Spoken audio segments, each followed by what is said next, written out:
Buenos días para todas y para todos.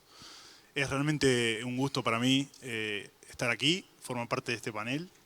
Agradecer especialmente a Presid y a UCID por la invitación. También agradecer a Agroenpunta por la oportunidad de estar acá en este panel e intentar llevar adelante esta primera conversación. Decirles que yo tengo una trayectoria impecable como moderador, porque es la primera vez que me toca, así que nunca cometí un error. Así que espero hacerlo bien.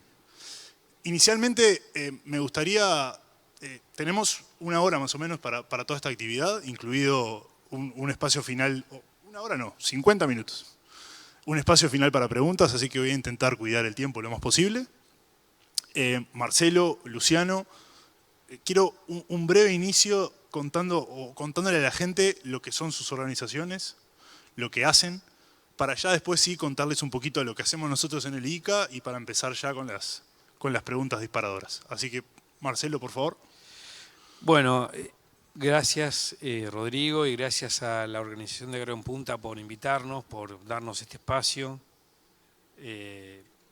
Muy sorprendidos con el evento, con muchas cosas que también nos llevamos para aplicar en nuestro congreso de APRESID, que es 6, 7 y 8 de agosto en Buenos Aires, de paso los invitamos.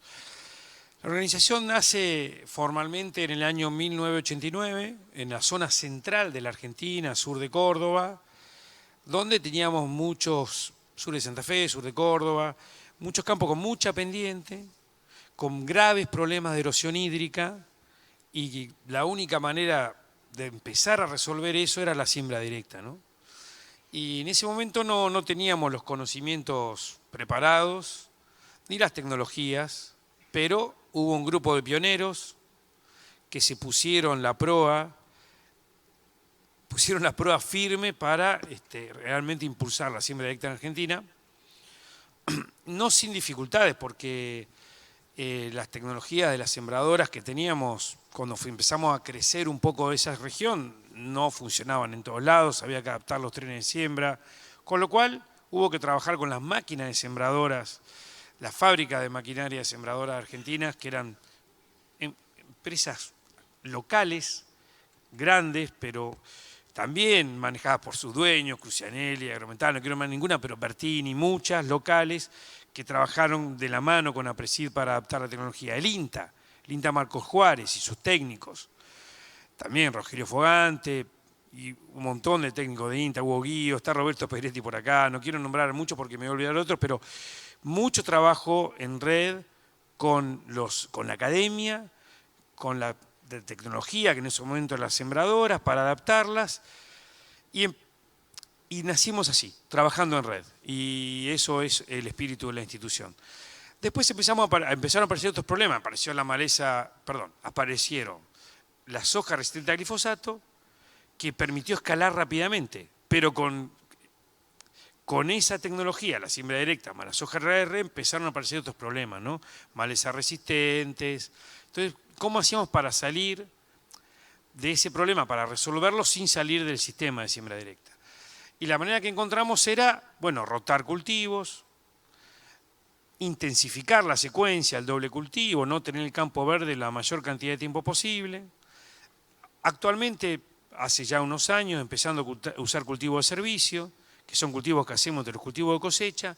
Entonces, creemos en eso, en el trabajo en red, con la ciencia y la tecnología, en ese momento las sembradoras, hoy las tecnologías digitales y muchas cosas más que estamos agregando, junto con la ciencia, pero con el productor traccionando, empujando los modelos de innovación, que es otra característica de APRESID, ¿no? Y de la Argentina y de la región, donde vemos que el productor en el mundo está fuera de las discusiones de cómo ir a una transición. Vemos lo que pasa en Europa con los tractorazos y estando el productor apuntado y fuera de estos sistemas. Entonces, APRESID lo caracteriza, el productor traccionando, trabajo en red con ciencia, con tecnología, aprendizaje continuo, lo que parecía que era la solución, que todo que era la directa, es un pilar importante, pero acompañado de rotación de cultivos, de biodiversidad, de campos verdes, y seguimos aprendiendo y seguramente tengamos que incluir más elementos. Eso es APRESID, va a ser uno de los, no sé si el 32 o 33 congresos, pero ya muchos congresos hechos por la institución y cada vez más grandes y bueno, también, y estamos acá con Luciano, nos conocemos mucho, con una idea de que tenemos que trabajar a nivel regional. Recién hablaba con la presidenta de Embrapa, tenemos que trabajar mucho a nivel regional. CAPAS es la Confederación para una Agricultura Sustentable, ya termino acá, conformada hoy por AUSID, que es la Asociación Uruguaya de Siembra Directa, por FEBRA-PDP, que es la Federación Brasilera, por FEPASIDIA, que es la Federación Paraguaya, y APRESID. Y creemos también en esto, ¿no? en extender horizontalmente la red a otros países, a la región, y también verticalmente. Estamos trabajando con Bimbo, con Nestlé, tenemos que, con Viterra, tenemos que lograr también que llegue al consumidor información real del impacto ambiental de lo que producimos y que también a través de esos hábitos de consumo el consumidor pueda traccionar estos modelos basados en ciencia, que son modelos que pueden sostener la demanda creciente, pero a su vez desacoplarla del impacto ambiental. Bueno, esto es un poco apreciado. Gracias por el tiempo. Perdón si me fui medio largo. Luciano, por favor. Bueno, buen día. Muchas gracias por la invitación, en especial a APRESID también por considerar a AUSID estar acá presentes.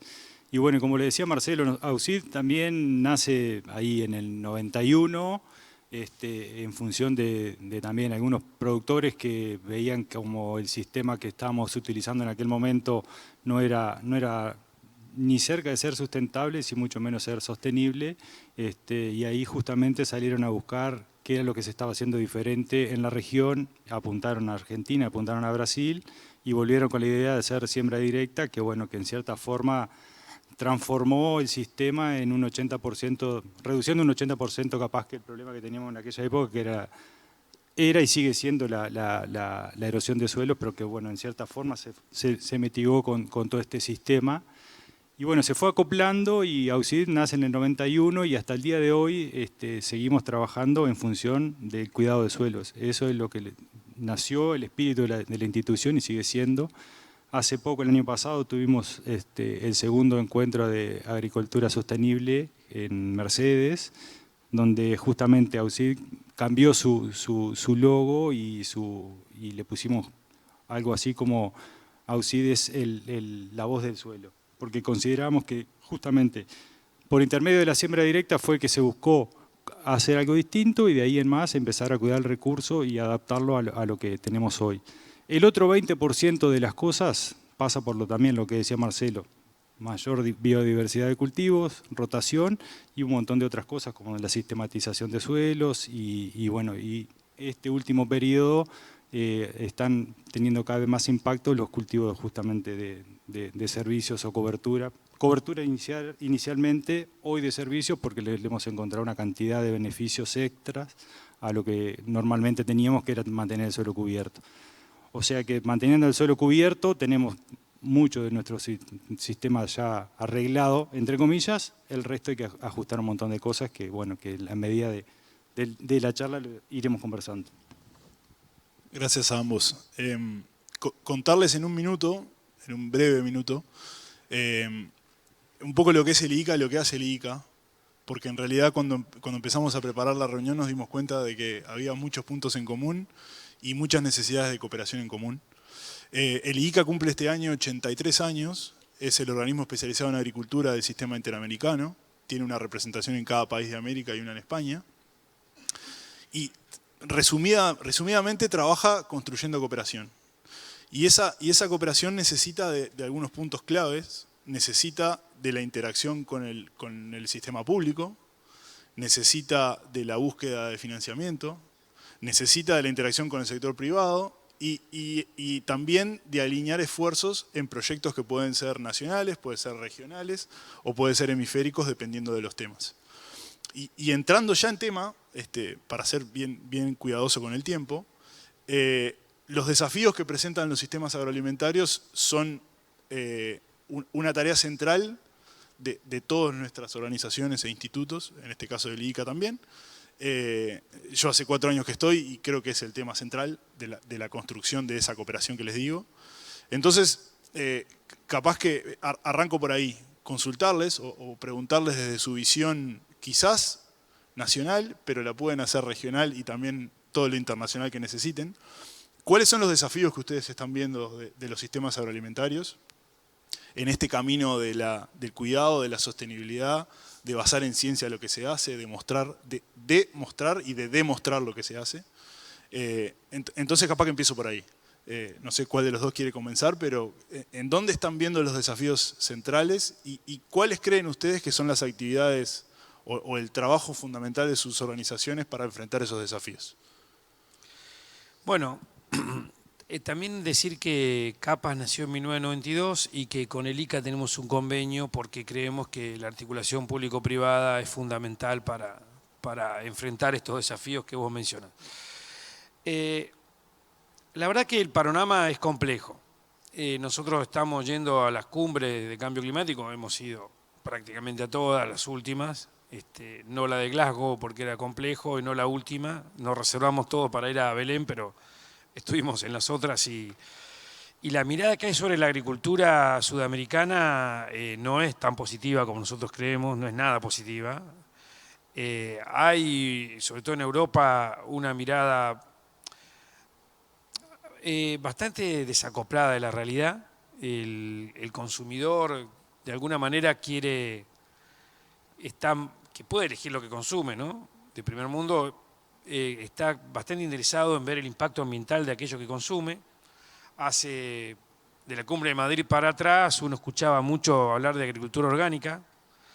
Creo que el COVID en el 2020 nos mostró que la vacuna fue un poco la salida a la pandemia y de alguna manera reivindicó a la ciencia tal vez. Y la invasión de Rusia a Ucrania puso en evidencia la fragilidad del balance de oferta y demanda de alimentos y energía, ¿no? Entonces ahí se corrió el eje a hablar de lo que es agricultura regenerativa, que es una agricultura que, definida por sus objetivos, no solamente es recuperar la salud del suelo y de la atmósfera, sino inclusive mejorarla, regenerarla. Pero dejando libre, debería ser, las tecnologías que usamos sin condicionarse. Bueno, ya está pasando en algunos países, en Francia, por ejemplo, ya es sinónimo de orgánico. O sea, rápidamente a veces estas discusiones más ideologizadas y no de base científica plantean escenarios complejos para nuestra región. Y creo que falta mucho trabajo para hacer, mucho trabajo regional. Los productores tenemos que tener mucho más trabajo regional, aprender más rápido, conectar mucho más nuestro sistema de innovación. Y también tenemos que tener una política público-privada para comentar esto fuertemente. Se hace, pero no lo suficiente, hay muchos intereses. Hay intereses de mercado. En las cumbres uno ve que cada uno puja desde su metro cuadrado defendiendo los intereses de los países o las regiones por las que están, los países muy desarrollados, pretendiendo que no avancemos más sobre los biomas naturales. Recién hablábamos un poco del nivel de avance que tiene Brasil sobre los biomas, que tiene su lógica. Habrá que ver que Argentina, nosotros necesitamos seguir desarrollando los países, obviamente, pero no podemos crecer mucho más en área, pero tenemos que hacerlo con un diseño de paisaje productivo muy consciente, dejando corredores biológicos que garanticen la biodiversidad, teniendo un buen diseño de paisaje. Nuestro sistema de producción de ganado en base pastoril son muy eficientes, tienen baja huella. La agricultura de la región, Uruguay, Paraguay, Brasil, Argentina, con siembra directa, rotación de cultivos, también tiene baja huella ambiental, pero tenemos que demostrarlo. En una discusión con base científica y con real interés del bien común, yo creo que tenemos mucho para ganar. El tema es poder generar esas discusiones. Yo creo que ese es el gran desafío que tenemos. Empezar a tener indicadores concretos, indicadores que tratemos de usar los mismos indicadores para tener más volumen, más masa crítica para aprender más rápido, que podamos trabajar verticalmente con la industria, que llegue al consumidor y podamos instalar estas conversaciones. No es fácil ni hablar, lo que comentaron muy bien en la apertura, la gente de SQLA me pareció muy bueno lo que comentó, de del contexto actual, ¿no? Lo que pasó en Estados Unidos, y otra vez la mirada de hasta dónde la mitigación o no del cambio climático. Obviamente también lo discutimos en el seno de la asociación.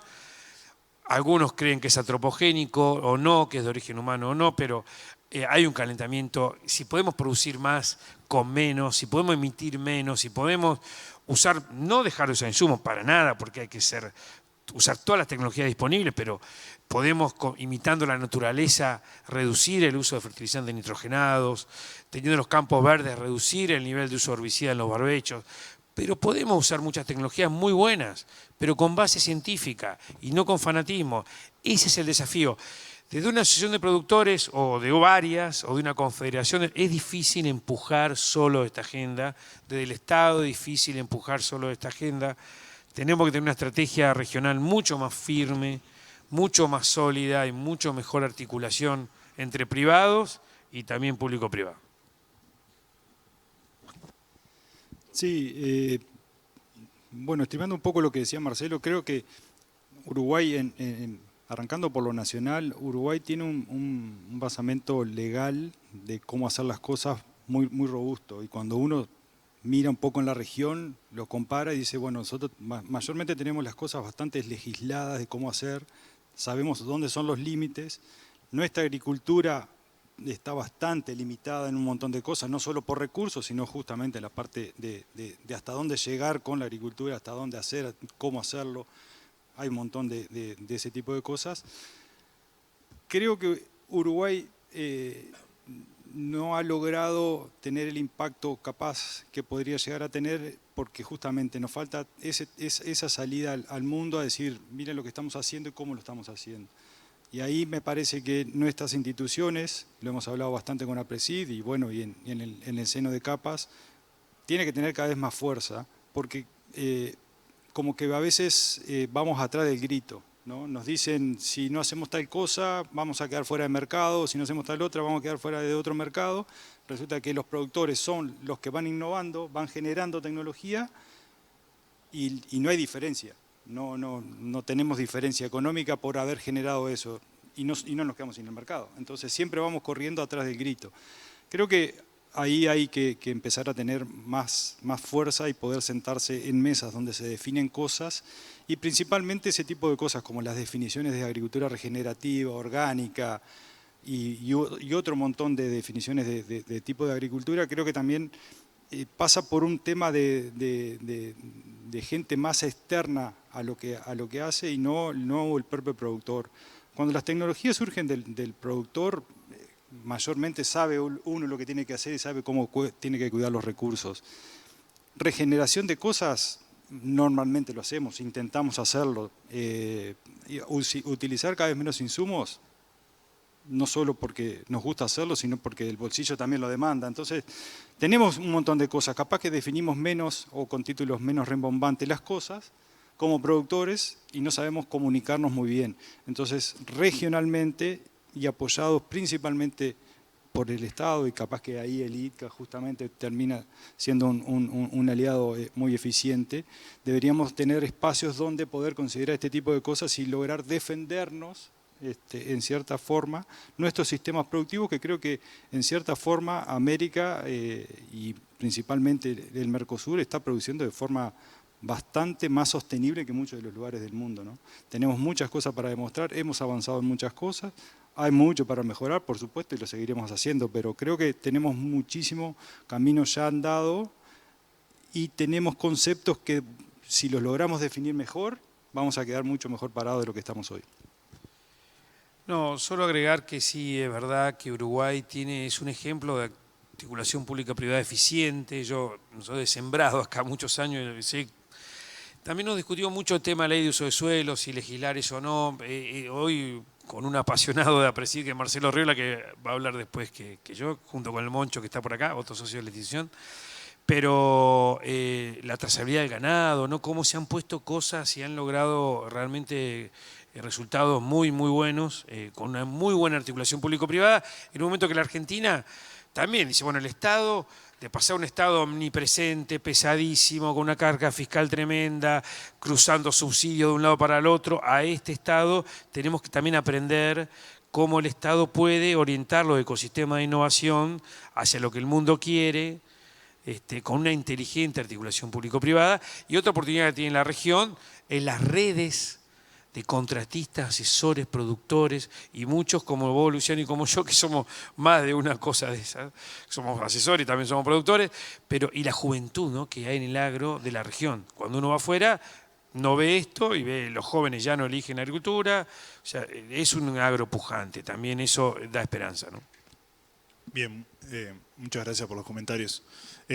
Un par de referencias a lo que dijeron es... quedan claras algunas cosas. Queda claro el trabajo o cómo debería organizarse el trabajo siendo virtuoso y optimista. Queda clara la importancia de los bienes públicos en los países y en las regiones para defender los sistemas. Y también me queda claro que es necesario encontrar esas demandas y ese trabajo en conjunto para a partir de ahí generar lo que estamos hablando, digamos, las cosas que necesitamos. Ahora, yo tengo un par de preguntas en relación a lo que dijeron. Tomando en cuenta esta breve introducción de lo que me parece que está claro, ¿ustedes visualizan desde sus organizaciones algunos temas o algunos ejes estratégicos que ustedes desde sus organizaciones deberían liderar? ¿O se imaginan un trabajo en conjunto ya para identificar esos temas? ¿Me explico la diferencia? ¿Se imaginan a UCID y a PRESID liderando algunos temas? ¿Cómo haciendo esto? ¿Cómo logrando hacer esto? ¿O se imaginan que la negociación y el trabajo debería partir ya del trabajo entre el sector público-privado, los organismos que trabajamos cooperando, los que financian? ¿Me explico la diferencia? O sea, yo lo que creo que en la medida que el productor tracciona, vos te asegurás que, creo Luciano lo dijo, que los modelos que va a traccionar son modelos en escenarios reales, que tienen que ser rentables y viables, si no, no van a funcionar. Entonces, tener al productor involucrado en los procesos de innovación es una gran ventaja. Nosotros creemos bastante en los sistemas más de abajo hacia arriba de la innovación, ¿no? Entonces, creo que el paso lo tenemos que dar, los productores tenemos que hacerlo, tenemos que tener indicadores de triple impacto, ¿no?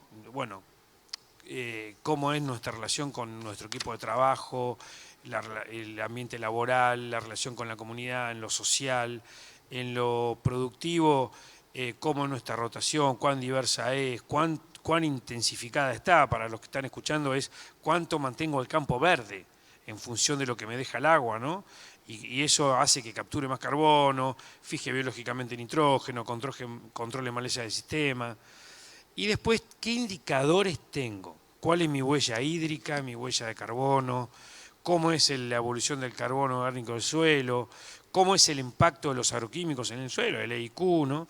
Tener datos duros. Como yo sé el rinde que tengo, el híbrido que sembré, la fecha de siembra, la mía y la de mi vecino, porque soy parte de una red, de una regional de APRESID, tengo que saber cuál es mi huella y cómo es mi huella comparada con la de mi vecino y cómo es mi huella en el tiempo.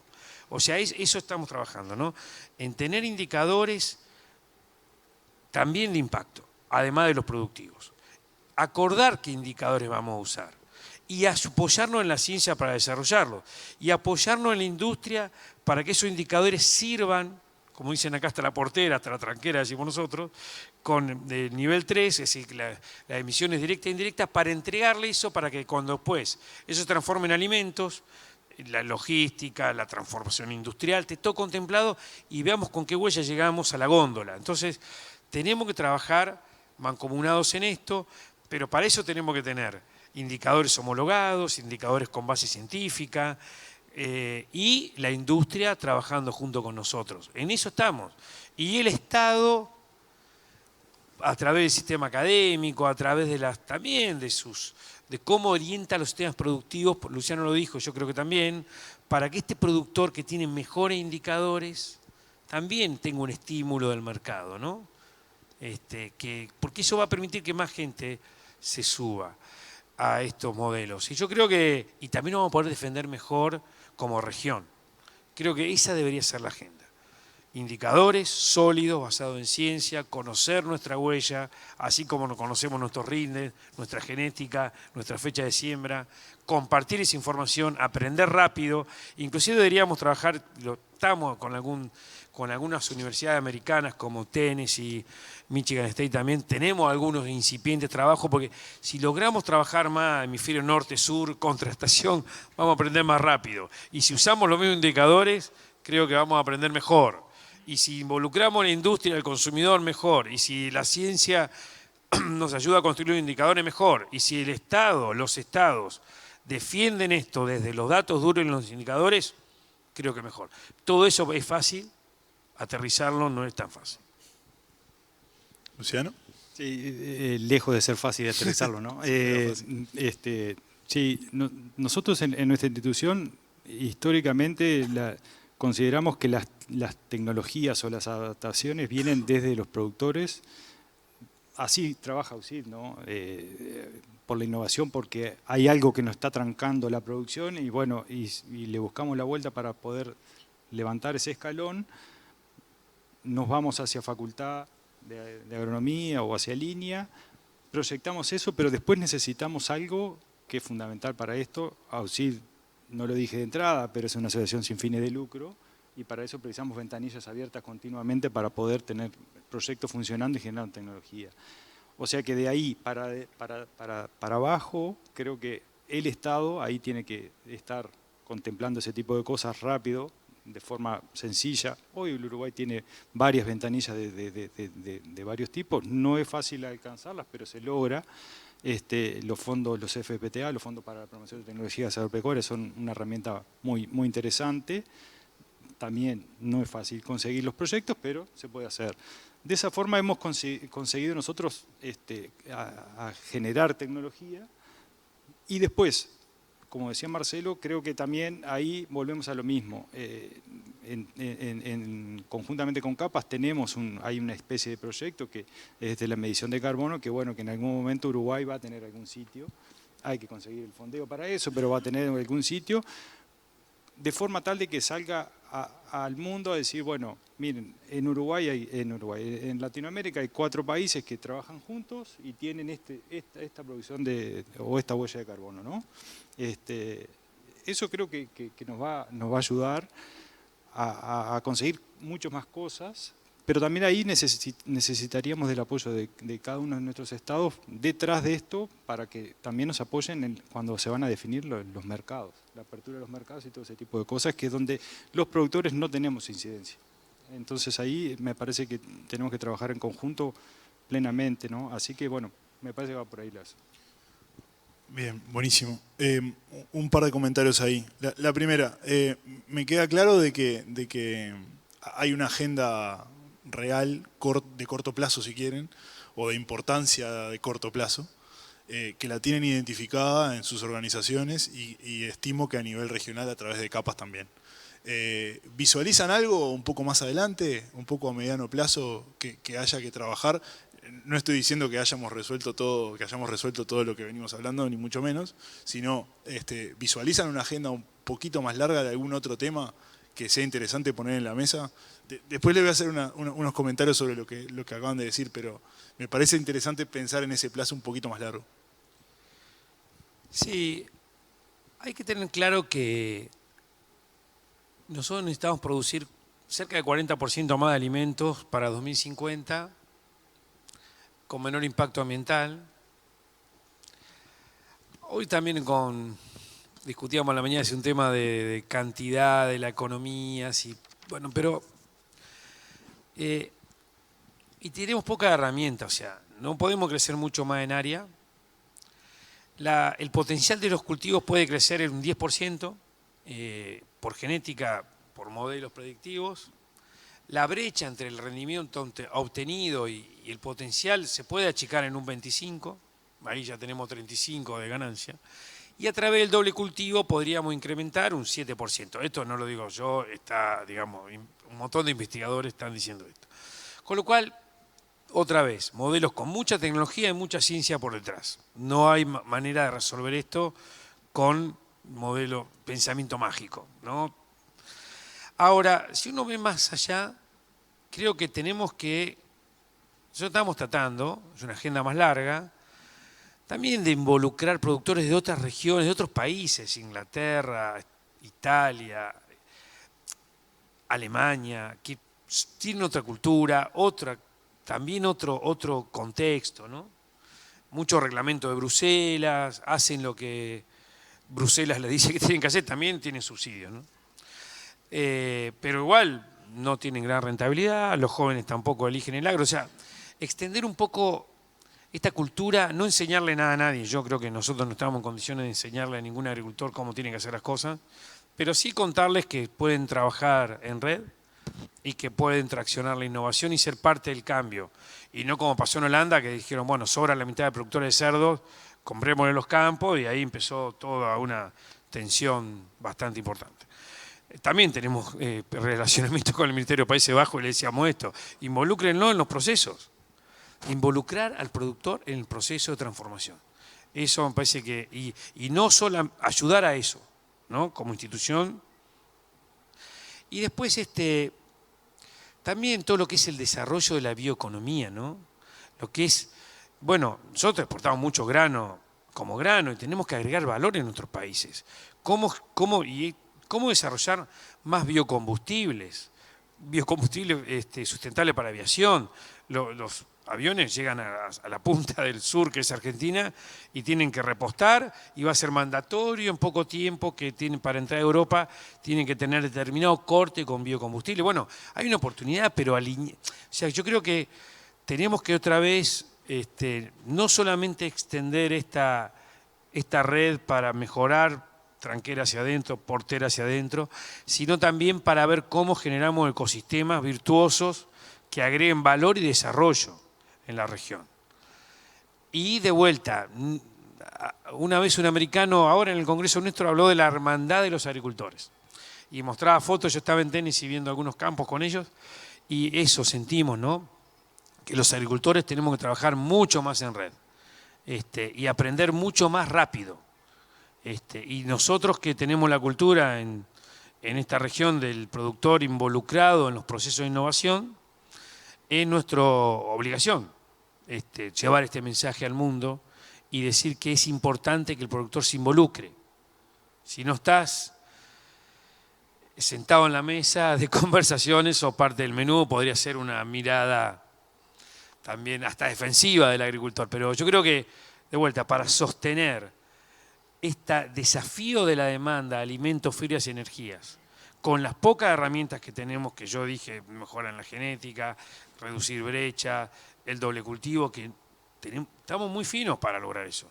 Y con menor impacto necesitamos el concurso de la ciencia, no a nivel de Uruguay, Argentina, Brasil, sino que ya a nivel global. Y tenemos que llevar este mensaje y de vuelta, agregar valor, ver cómo agregamos valor, cómo transformamos los granos y el mundo demanda eso, más biocombustibles.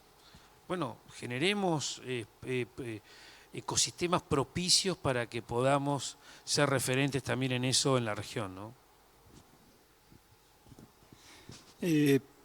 Sí, yo creo que el desafío pasa justamente por eso, por aplicar más tecnología o más ciencia a la producción. Cada vez necesitamos, por la propia degradación de nuestros suelos, poner cada vez más insumos para producir 1 kilo de producto, y creo que el camino ese es bastante finito. Justamente estamos en un foro sostenible y deberíamos de estar presentando algo diferente, ¿no? Me parece que el desafío para adelante pasa por empezar a utilizar muchísimo más ciencia, más cabeza, más bioinsumos, y principalmente para ese tipo de cosas creo que lo que debería empezar a cambiar en esto es el modelo productivo por sí mismo. Muchas veces a los productores lo llaman sojero y creo que no está bueno eso que pase, porque en definitiva ningún productor que que sea, bueno, al menos en Uruguay no se puede ser soja solamente por plan de uso, o sea que nadie es sojero por sí mismo. Deberían decirle sojero, maicero, triguero, cebadero, no sé cómo sea, pero nadie podría ser sojero. El tema es que es un modelo perverso porque todo se basa en la soja. La moneda de cambio es la soja. Y bueno, creo que ahí radica uno de los mayores problemas que tenemos cuando apostamos a tener una agricultura sostenible. Sabemos muy bien qué tenemos que hacer, cómo podemos hacerlo. La rotación con pasturas es algo que nunca se debería haber perdido en Uruguay. Deberíamos de poder seguir lográndolo. Creo que hay cosas para innovar y de esa forma sí realmente tener una sostenibilidad en la agricultura. Pero bueno, también hay algo que deberíamos de tener en el horizonte cercano, ese traslado de nuevas tecnologías. En Uruguay se perdió mucho el extensionismo.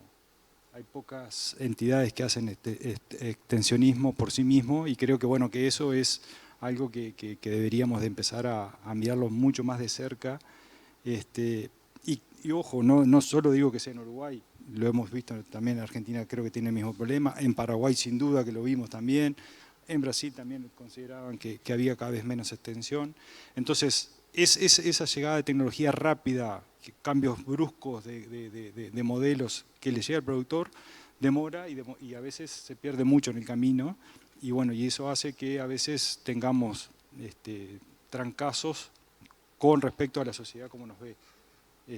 Así que bueno, me parece que los desafíos van por ahí. Cambiar un poco el modelo de cómo monetizar las cosas y bueno, y la aplicación de bioinsumos creo que es algo que ya no nos golpeó la puerta, sino que ya pasó y está dentro nuestro, ¿no? Agrego una cosita. Yo vi acá en Uruguay, en el Congreso de AUSI, después que fue con el eje bioinsumos, es un eje súper interesante y hiciste bien en destacarlo. Después fuimos a ver un campo que estaban trabajando en diseño de paisaje productivo. Esa es una agenda prospectiva, ¿no? Vos dijiste la ganadería, rotación con pastura. Acá era el arroyo, había una franja que ni siquiera entraba a la hacienda para que no haga sus deposiciones en el arroyo, y estaban plantando árboles nativos, una franja de transición con ganadería para filtrar el agua que venía de la agricultura, cultivos en bandas, pero en bandas cosechables y con tecnología, para evitar el tema de que, no sé, el sorgo era una barrera física para que entre la chincha a la soja. Hay mucho por hacer en lo que es desarrollo de paisajes productivos, también hay mucho por hacer con cultivos, yo lo he visto también acá, inclusive sembrando arveja con trigo, cosechando todo eso junto, separando o no después la harina esa, hay mucho para hacer también en eso.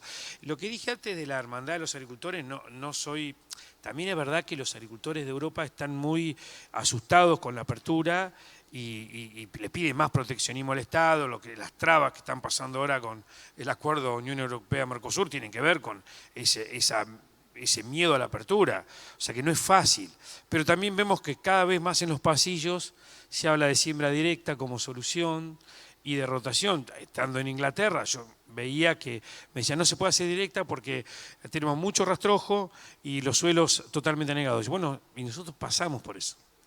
Y las coberturas podrían ser las que regulen el agua.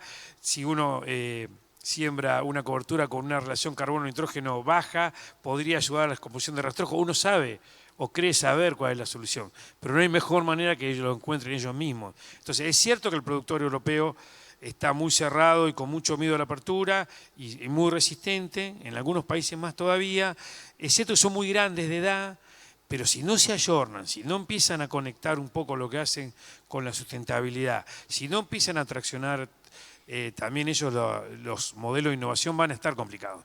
Entonces yo creo que hay una oportunidad. Insisto con eso, a pesar de esta dificultad, y remarco, insumos biológicos y diseño de paisajes productivos. Buenísimos los comentarios y tengo algunas reflexiones. Yo tengo un amigo que dice que los viernes de tarde no se toman buenas decisiones de negocios porque uno está excesivamente optimista para el fin de semana o muy cansado. Y yo no quiero ser excesivamente optimista, pero realmente a los ojos de la construcción de la cooperación, esta charla es como la información que uno necesita para dar el examen, digamos. Las preguntas clave, digamos. Yo ahí quiero hacer un par de comentarios. El IICA construye esa cooperación en base a la Dirección de Cooperación Técnica con 7 ejes o 7 programas. Casi todo lo que hemos hablado y lo que se están hablando estos días pasan por esos temas. Obviamente no son programas que estén alejados de esa realidad, ni mucho menos. Pero se construye esa cooperación desde el lado de, y me quedo con una frase tuya, desde la generación de la innovación y de la atracción de la innovación que vos dijiste, Marcelo. Y de vuelta, sin querer ser excesivamente optimista, lo que a mí me da la impresión es que el entorno, las demandas, lo que está pasando con el 1115 que tú decías, la necesidad de trabajo en común o regional o alinearse, termina siendo un tremendo desafío, pero mucho trabajo, pero una muy buena oportunidad. Y buena oportunidad también para quienes trabajamos articulando eso. Y ahí comentarles un par de temas.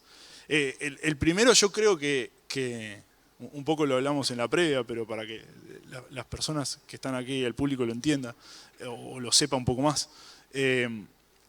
Cuando se alinean las voluntades, se alinea el sector público, el sector privado, hay una escala regional, hay problemas a solucionar, yo creo que la búsqueda de financiamiento no es ni debería ser un problema a la hora de sacar adelante estas cosas. Sobre todo cuando hay sistemas públicos fuertes, cuando hay bienes públicos. Lo que tú decías del 1115, en el caso, voy a hablar en el caso de Uruguay, que es el más conozco, fue una forma de poder potenciar el trabajo que se hace y de juntar esfuerzos en un bien común. Entonces, si yo pensara en construir a partir de eso, tengo un escenario interesante. No estoy solo, no estoy suelto. Tengo que pensar a corto plazo para resolver los dolores de corto plazo y tengo que pensar un poco para adelante, por eso era mi pregunta de qué ustedes veían un poco más allá. Y de vuelta, creo que todos nos llevamos esos temas. Yo me llevo unos de corto, unos de mediano y unos que quizás sean un poco más largos. Pero decirles que yo creo en ese ciclo virtuoso y creo en esa, o el IICA cree en esa capacidad de trabajo, de vuelta, sin querer ser excesivamente optimista. Sobre todo cuando hay temas claros y temas que trascienden a las escalas nacionales y que muchas veces terminan siendo eslabones de unos problemas que hay que solucionar o de unas oportunidades que hay que aprovechar. Entonces, nos queda poco tiempo. Para darles un tiempo a ustedes de hacer un cierre y para ver si hay alguna pregunta en el público, les pido un breve resumen, un par de minutitos, para dejar esto un poco picando para adelante, para pensar en eso que yo les digo, de cómo creo, o de humildemente cómo creo que hay que aprovechar todo esto, y qué piensan un poco de sus organizaciones y de ese trabajo regional que es tan valioso, y de cómo lo podemos potenciar los que trabajamos o que queremos trabajar junto con ustedes. Mira, en la región somos absolutamente relevantes en el mercado de carnes, aviar y bovina, en el mercado de granos, soja sobre todo. Somos imprescindibles para el mundo. Tenemos una huella ambiental medida que es el 50% de la huella ambiental de países europeos y países asiáticos en la producción, real, medida real. Tenemos un agro joven, lleno de redes conectadas, como dije, asesores, productores, empresas de tecnología, mucha gente joven eligiendo todavía esta agenda y esta actividad. En el mundo esto no existe. No podemos ser tan torpes, iba a usar otra palabra más dura, para no capturar esta oportunidad. No sé, podemos ser, yo creo que podemos ser. No soy tan optimista. Yo creo que si quisiéramos podríamos ser lo suficientemente torpes para no capturarla. Pero si vamos a una discusión seria, la región produce muchísimos alimentos para el mundo, lo hace de manera sustentable, con indicadores concretos y sólidos, como la huella de carbono, por ejemplo. Tenemos un agro que es recontrapujante, una política de Estado uruguaya muy interesante. Yo lo escuchaba en la apertura, donde uno va afuera y ve que Uruguay va en una dirección. Puede haber un gobierno de izquierda, un gobierno de derecha no, digamos. Debe haber matices, ¿no? Pero Uruguay va. Brasil va. Uno dice, bueno, Uruguay es más fácil alinear porque es, no sé. Brasil va también. Brasil, cuando uno ve afuera el mensaje, es un mensaje que tiene la proa, se corre un poco, unos grados a babor o estribor, pero va. Yo creo que tenemos que tener como región una política concreta. Nosotros sí, en Argentina, somos capaces de ir para allá y girar 180 grados para el otro lado. Espero que lo corrijamos. Pero tenemos que ir en una dirección, tenemos que tener claro lo que queremos hacer, tenemos que generar modelos interactivos de innovación, tenemos que tener información dura para poder defendernos, pero no que yo en Argentina mido de una manera, Brasil mide de otra. No, muchachos, elijamos los indicadores, homologuemos los protocolos y vamos con los datos duros. Yo creo que no podemos ser tan torpes de perder esta oportunidad. Yo creo que digo, es una frase muy poco feliz en Argentina, estamos condenados al éxito, es muy mala, pero porque nos trajo mucho dolor de cabeza. Y quien la dijo también, bueno, no voy a hacer más comentarios, pero creo que tenemos muchas cosas a favor, pero nunca el viento es favorable si uno no sabe a dónde va. Primero tenemos que ver realmente cómo nos vamos a insertar y cómo vamos a trabajar articulados. Y después las oportunidades son infinitas. Luciano. Sí, creo que los productores de la región, y en particular los uruguayos, somos productores muy artesanos. Realmente hacemos muchos malabares para hacer lo que hacemos y para tener los sistemas que tenemos. Creo que cada vez más deberíamos de ir desestigmatizando o sistematizando un poco más como lo teníamos antes y no ser tan estándares en la producción, que fuimos por ese camino y nos dimos cuenta que tuvimos que volver. O sea, tenemos que hacer el famoso chakra nuevamente. Y bueno, y después, como decía Marcelo, si logramos homologar los índices y salir a pelear al mundo juntos, creo que no tenemos cómo no llegar lejos, ¿no? Justamente por eso, porque si bien nosotros estamos pidiendo que el Estado en cierta medida nos apoye en alguna cosa, no le estamos pidiendo que nos proteja, simplemente que nos apoye. Entonces, eso es un valor agregado como productores que tenemos con respecto a otros lugares del mundo donde producen con proteccionismo. No sé si está bien o está mal, producen con proteccionismo. Nosotros lo hacemos de forma artesanal, con mucho corazón, con mucha inteligencia, con mucho material aplicado, y bueno, y logramos estar donde estamos. Tenemos que juntarnos un poco más y vamos a llegar un poquito más lejos. Bueno, un poco les contagié el optimismo, eso me pone contento. Nos quedan un par de minutos antes de cerrar y agradecerles el tiempo. No sé si alguien en la audiencia tiene alguna pregunta. Allá hay alguien con la mano levantada, no sé. Parate nomás, parate. Habría que hacer llegar un micrófono ahí. Alguien que le arrime. Si no te paso, vení acá. Vení. Rompemos todo el protocolo, no pasa nada. Voy.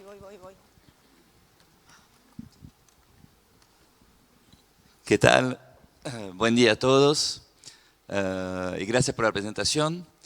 Me llamo Jean Harcha Pastor, soy franco-brasilero, pero uruguayo ya de primera generación, vamos a decir. Mi pregunta era, ustedes hablaron del desafío que hay para aumentar la producción, seguir alimentando el planeta, pero yo me preguntaba también si el término que no escuché era el término de resiliencia, ¿no? Que los productores hoy en día están muy preocupados frente a la variabilidad climática, cómo van a enfrentar estas variabilidades y aumentar finalmente la resiliencia, ¿no? Ayer había el señor no me recuerdo del BID, que hablaba que finalmente la curva de productividad estaba un poco llegando a un plató y que el desafío era nivelar la productividad entre los productores, pero que los que están ya arriba, el gran desafío va a ser mantener este nivel. Era un poco mi primera pregunta. y con ideas de pista, porque soy especialista en integración y circularidad de los sistemas productivos, justamente si les parecía que esta estrategia podría ser una pista de desarrollo, ¿no? Volver un poco a diversificar el sistema productivo, no tanto solamente a nivel vegetal, pero sino también a nivel de sistema productivo, animal, cultivo, agroforestería también. Y la otra pregunta, que estamos acá en espacio de intercambio entre productores, era si ustedes están teniendo diálogo con los productores también de Europa y de Francia, por ejemplo, pero si hay este diálogo directo entre productores para justamente sacar las dudas que ellos pueden tener, porque a veces justamente se queda en ámbito político, de reglamentación, y que capaz que justamente una manera de romper las barreras sería tener una relación directa entre productores de la región con los otros mercados. Bueno, gracias. Toda suya, Bueno, muchachos. la respuesta de si tenemos diálogo, sí, absolutamente sí. Estuve personalmente en Francia, en España, en Italia, en Inglaterra y en Irlanda visitando productores directamente y charlamos de estos temas. Y las preocupaciones son parecidas, ¿eh? O sea, uno dice, bueno, tienen subsidios, sí, pero la rentabilidad es muy restringida, la presión que tienen burocrática para acceder a esos subsidios es tremenda, el condicionamiento para producir es muy grande. Y yo de vuelta, creo que ahora en abril o mayo estamos pensando en hacer algunos talleres, a ver si logramos que esos productores se empoderen armando grupos de ellos, no nuestros, y elijan un técnico que los coordine y empujen los modelos de innovación. En Alemania, en Inglaterra, en Italia, y en Estados Unidos también tenemos diálogo directo con muchos productores. Y coincido con lo que vos decís de los sistemas mixtos. Sí, es una muy buena reflexión la que hiciste. No lo mencionamos nosotros, que es la complejidad que es el cambio climático. Creo que Fernando, que estaba por acá, Fernando Matos lo mencionó, la complejidad que es el cambio climático para el agricultor en muchas regiones. Y creo también que la solución en la que vos dijiste, la diversidad de lo que hacemos. Obviamente el riego en algunas zonas, promover el riego. En Argentina tenemos cuencas que todavía van muchos metros cúbicos de agua dulce al mar a salinizarse que podríamos aprovechar para regar, dejando un caudal ecológico, un caudal para que haya diversidad, pero podríamos hacerlo. Pero la diversidad de los sistemas productivos es un poco la clave, vos lo dijiste muy bien. Rotación de cultivos de invierno, verano, distintas fechas de siembra, grupo de madurez, agricultura, ganadería, también lo mencionaste. Por lo menos para mí creo que es una muy buena reflexión. Sí, y cortito porque ya estamos con el tiempo ido. Sobre resiliencia, lo único que se me ocurre es una frase de un técnico que fue de mi zona, excelente, que decía que los productores agropecuarios eran optimistas por naturaleza y desmemoriados por necesidad. Creo que eso resume mejor que eso, la resiliencia, no sé cómo explicártelo. Y con esa frase cerramos. Así que muchísimas gracias a todos por el tiempo y estamos a las órdenes.